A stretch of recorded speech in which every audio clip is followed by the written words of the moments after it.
എനിക്ക് ഇച്ചിരി മുരിങ്ങയില കിട്ടിയായിരുന്നേ. അപ്പം നമ്മളത് ചക്കക്കുരു ഇട്ട് തോരൻ വെക്കുക. ഈ ചക്കക്കുരുവും ചക്കയൊക്കെ ആയിക്കഴിഞ്ഞാൽ പിന്നെ നമ്മൾ ചിക്കൻ കറിക്കകത്ത് മീൻ കറിക്കകത്ത് വേണേലും ഞാൻ ചക്കക്കുരു ഇടും കേട്ടോ. അപ്പോൾ ഇത് കണ്ട് കണ്ട് മടുത്തു എന്നാരും പറയരുത്. ഇപ്പോൾ ചക്കക്കുരുവിൻ്റെ കുറേ ഐറ്റംസ് ആയിട്ടുണ്ട്. അപ്പോൾ ഞാനത് രാവിലെ തോരൻ വെക്കാൻ തുടങ്ങുക. വീഡിയോ വരുന്നത് ഉച്ച കഴിഞ്ഞായിരിക്കും. അപ്പം നമ്മൾ ചക്കക്കുരു ഇച്ചിരി വെള്ളം ഒഴിച്ച് മഞ്ഞൾപ്പൊടിയും കൂടി ഇട്ട് ഒന്ന് വേവിച്ച് ചുവപ്പൂടൊക്കെ ഇട്ടിട്ട് നമുക്ക് മാറ്റി വെച്ച് ചതച്ചതെടുത്തുകൊണ്ട് വരാം. നമ്മൾ തേങ്ങയും വെളുത്തുള്ളിയും പച്ചമുളകും ജീരകവും ശകല മഞ്ഞൾപ്പൊടിയൊക്കെ കൂടെ ചതച്ചിട്ടുണ്ട്. അത് റെഡിയാക്കി വെച്ചു. പിന്നെ കുറച്ച് കൊച്ചുള്ളി ചതച്ച് നമുക്കൊന്ന് കടുക് താളിക്കാം. അപ്പോൾ ഇതിനകത്ത് വറ്റൽമുളക് ഒന്നിൽ ഇടിച്ചിടുകയോ അല്ലെങ്കിൽ മുറിച്ചിടുകയോ ചെയ്താൽ സൂപ്പറാണ്. പക്ഷേ ഇത് രണ്ടിനും എൻ്റെ ഈ വറ്റൽമുളകില്ല.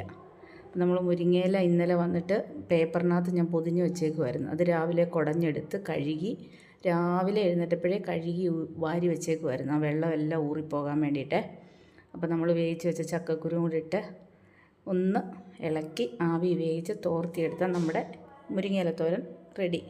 അപ്പം വീഡിയോ കാണുന്നവരെല്ലാവരും എൻ്റെ ചാനൽ ലൈക്ക് ചെയ്യണം, സബ്സ്ക്രൈബ് ചെയ്യണം, സപ്പോർട്ട് ചെയ്യണം. അപ്പം നമുക്ക് വേറൊരു വീഡിയോ ആയിട്ട് എളുപ്പം വരാം. ഓക്കെ, നമ്മുടെ തോരൻ ഇവിടെ റെഡി ആയിട്ടുണ്ട്. സൂപ്പർ തോരൻ. ഓക്കേ.